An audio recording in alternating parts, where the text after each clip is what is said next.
members right here directly in front of me, they went through this process as well. So they were kind of bottle fed in our back area in our little baby pool, and then come out here to the big exhibit and no longer on bottles.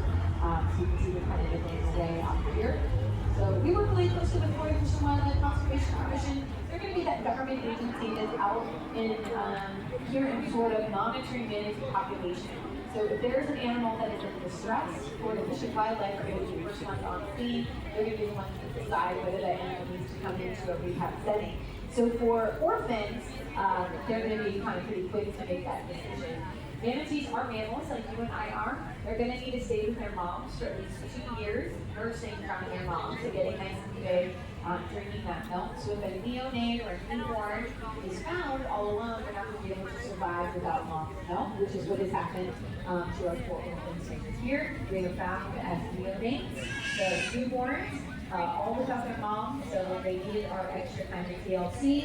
They got that in our back area, in our kind of smaller baby pool, and that's because we're going to be in the water with them, teaching them how to take the bottle for those months and months leading up to these progressive sort of states. And this is one of those steps that you're taking a look at right here, getting them acclimated to our main exhibit. When they first come in, we're actually going to be feeding them every 3 hours around the clock, just like a newborn child. Every couple of hours, we're going to be getting that formula. And to start that off, we will be in the water vents over them. And we start by placing a teeny tiny little gastric tube down their mouth into their stomach and pouring in the formula.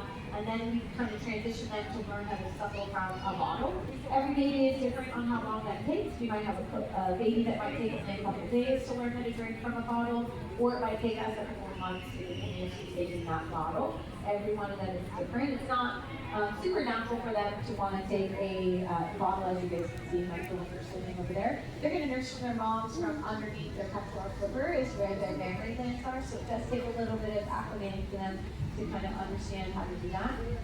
So all 4 of our friends in our med pool over here are pretty quick to be able to learn how to take those bottles. But like I said, this is new for them, so you guys are just walking up. We are waiting patiently for our new friends who are in our main exhibit here to kind of get accustomed to coming over. They are used to taking the bottle from our back area, not used to all the distractions out here on our main exhibit. They've got friends who are peeking on them on both sides, so the other manatees that they have not been introduced to. So they might be a little distracted right now. They're still kind of getting used to their new environment, which is what we expect them to be doing, which is why we kind of introduced them in slow steps. So right now they have access to our medical pool right here, and it's just the 4 of them that they know and have been with for months. And then eventually we will give them access to just this section of the exhibit.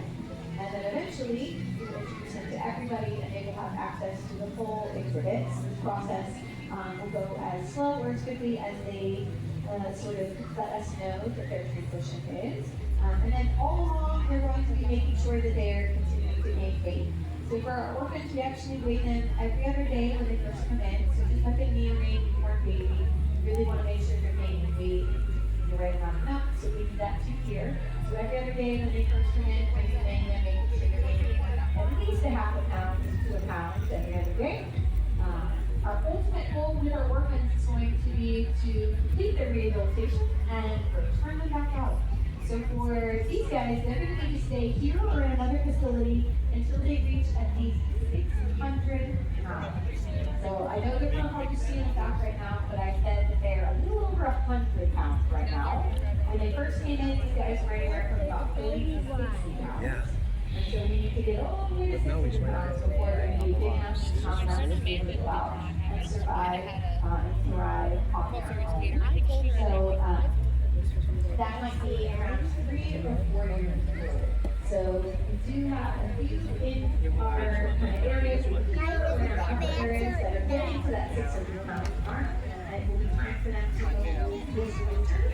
Typically for orphans, we're bringing them out in January, February timeframe, because that is when we get those snaps here in Florida, and we will return them to warm water during those cold snaps and teach them this is where you need to go when it gets cold. if you're from Florida, you can probably visited our center. Right in this. Picture of the spring winter. Babies. There's some babies, Carly. Look. Over there, look. Look at Here, the look. babies. Once we get those Don't put cold your mouth weeks on where it. it stays I'll show really you cold, over feet, so water temperature You see them? well below our degree mark, and that is too cold for them. They not enjoy cold water. They will start to get kind of frostbite like symptoms if they are stuck in water. That's cold or too hot. So that's why Airbnb, Lime Tree Bay, which is water sources are when we it's not something they do anything for moms. The moms I looked at the baby one down there. it's just south of Duck Key. Look at the baby one. It's like we got some Like we share. Scary, so again, this is something that we're going to practice with them. Once one starts and brave enough, And they wanted water. So like, I don't know, like it seemed that way anyways. But like a firefighter was there because the fire Yeah, station right was on there. the other side. And they were spraying water and catching it. Find out later that that's like totally illegal. The firefighter had told us afterwards. Like, I'm not supposed to be doing this. I'm like, oh, that's great. Thanks for showing us. Yeah. Has a baby. this might be a little bit Look, there it is. Oh, you think that's a manatee? That's not a manatee. Okay. That's some type of fish. Jekyll Island and Yeah. Manatee over there. See what That's fish. This is where you can go. That's fish. Catfish. So our babies will start feeding themselves in about 10 months to a year. So these four in particular are really great at eating all of their training days. Not that we want to see them. So I said earlier that we feed them every 3 hours as newborns when they first come in. And a transition from the overnight feeds to no longer the overnight feeds as old as they are and as much as they gain. So we will probably continue to feed them milk for the next couple of months, and then by the spring we will not be feeding them milk anymore, but we will be feeding homemade lettuce, creamy lettuce, iceberg lettuce, kale, and that's called a gaining or feeding in that way. And we will continue on through their gaining to feed them 6 months and then we'll be trying to back up and maybe 2 or 3 more as they reach that food. Once they go out, we're going to get a study device space around their field products and other government agencies and organizations that monitor them and make sure they're doing the right thing. We want to make sure, like I said, that they're finding the water sources, another thing is sources, crop condition, gaining enough weight. You know, these are things that if they really want to talk, they really will be learning how to find that food, that water. So they try to do the best we can to give them the best opportunities to get back to their daily life. A lot of times we'll turn it on to places like the spring, not really good extra talk because of the Manatee in January time frame or even September. When it comes to returning them, we will return manatees that were found on the east coast of Florida, on the east coast, or if they were found on the west coast of Florida, places like this. I don't really want to live where I'm Everything is manatees different from yours.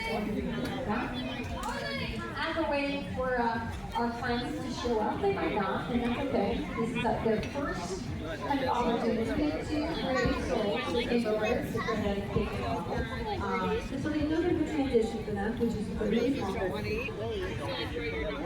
But as a way for them to come over, we can talk a little bit about some other reasons we might have to rescue. So our go-to diving pools that are directly behind me right here that have our most critical animals in them. And this year we've seen a lot of animals coming in due to things like entanglement. So we've tangled up in things like crab traps and fishing lines.